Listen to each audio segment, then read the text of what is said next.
Обама денес ќе биде во друштво на граѓански лидери од целата земја кои работат на проекти во служба на јавноста, од чистење на парковите до правење пакети за трупите во странство.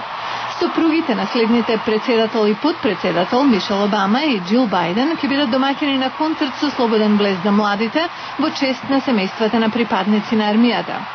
Вчера Обама го посети и гробот на незнаените на националните гробишта во Арлингтон, близу Вашингтон, а се појави и на концертот на Отворено, каде дојдоа стотици луѓе, насловен "Ние сме едно", што се одржа кај споменикот на Линколн на националното шеталиште. Да споменеме уште еден значаен настан заради символиката што се случи викендов. Барак Обама и Џо Бајден со семејствата патуваа од Филаделфија, лулката на демократијата во САД, преку Пенсилванија, Вилмингтон, Делавер и Балтимор во Мериленд за да стигнат до Вашингтон. Ова беше церемонијално патување, 220 км долго, со воз наречен Обама Експрес, со многу застанувања, што беше по истата рута по која патувал Линколн пред да биде инаугуриран во 1861